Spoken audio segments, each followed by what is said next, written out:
কেমন আছেন সবাই? আজকে চলে এসেছি খুব ইউনিক একটা রেসিপি নিয়ে। সেটা হলো ফুলকপির পাতা ভর্তা। প্রথমেই একটা পাত্রে জল গরম করে নিয়ে পাতাগুলো দিয়ে দেব। পাতার সাথে দু একটা ডাঁটাও যেতে পারে, তবে যেগুলো নরম সেরকম দেখেই দিবেন। ভালোভাবে ফুটে উঠলে এবার পাতাগুলোকে আমি আলাদা করে নিচ্ছি।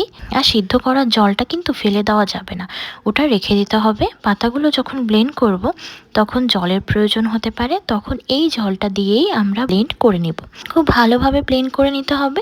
শুধু পাতা ব্লেন্ডারে ব্লেন্ড করলে ঠিক করে হবে না, এজন্য আমাদের আলাদা করে জল দেওয়া লাগবে। এই জন্য আমরা এই জলটা রেখে দিচ্ছি।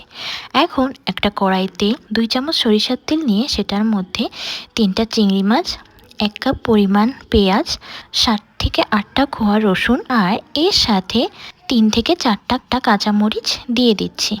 আপনারা যেমন ঝাল খান সেভাবে দিবেন। এরপর এর মধ্যে একটু নুন দিয়ে দিচ্ছি। আর কোনো হলুদ বা যে কোনো কিছু, কোনো মশলাই দেওয়া যাবে না।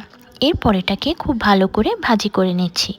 ভাজি করার সময় খেয়াল রাখতে হবে চিংড়ি মাছগুলো যেন শক্ত না হয়ে যায়। খুব ভালোভাবে খেয়াল করে ভাজি করে নিতে হবে।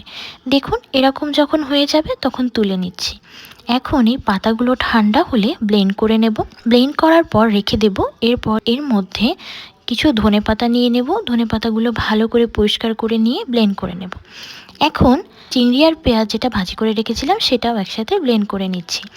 এখন কড়াইতে তেল গরম করে নিয়ে ফুটে উঠলে এটার মধ্যে কিছু কালো জিরা দিয়ে দেব। ফোড়ন দেওয়ার পরে ব্লেন্ড করে রাখা যেটুকু ছিল সেই সবটুকুই আমরা তেলের মধ্যে দিয়ে দেব। এখন ভালো করে নেড়ে চেড়ে নিতে হবে জল শুকানো পর্যন্ত। আর জল শুকানোর পরে যখন আস্তে আস্তে শুকিয়ে আসবে, ভর্তাটা হয়ে আসবে, তখন আর একটু লবণ দিয়ে দেব। লবণটা অবশ্যই চেক করে দিতে হবে, কারণ আগে আমরা লবণ ব্যবহার করেছি। শেষে ওঠানোর আগে আমরা একটু সরিষার তেল ঢেলে দেব, তাহলে একটা ঝাঁজ থাকবে। সরিষার তেল দিয়ে আর একটু ভালো করে ঘুটে নিচ্ছি। তাহলেই রেডি আমাদের ফুলকপির পাতা ভর্তা। এই ইউনিক রেসিপিটা আপনাদের কেমন লেগেছে নিশ্চয়ই কমেন্ট করে জানাবেন। বাসায় ট্রাই করলে সেটাও বলবেন। সবাই ভালো থাকবেন, সুস্থ থাকবেন। আজকের ভিডিও এ পর্যন্তই। আমার চ্যানেলে নতুন হলে চ্যানেলটি সাবস্ক্রাইব করে দেবেন। রান্নার আরও ভিডিও দেখার জন্য আমার চ্যানেলটি সাবস্ক্রাইব করে বেল আইকনটি প্রেস করে দেবেন। ভিডিও ভালো লাগলে অবশ্যই লাইক করে দেবেন। দেখা হবে পরের ভিডিওতে। Thank you.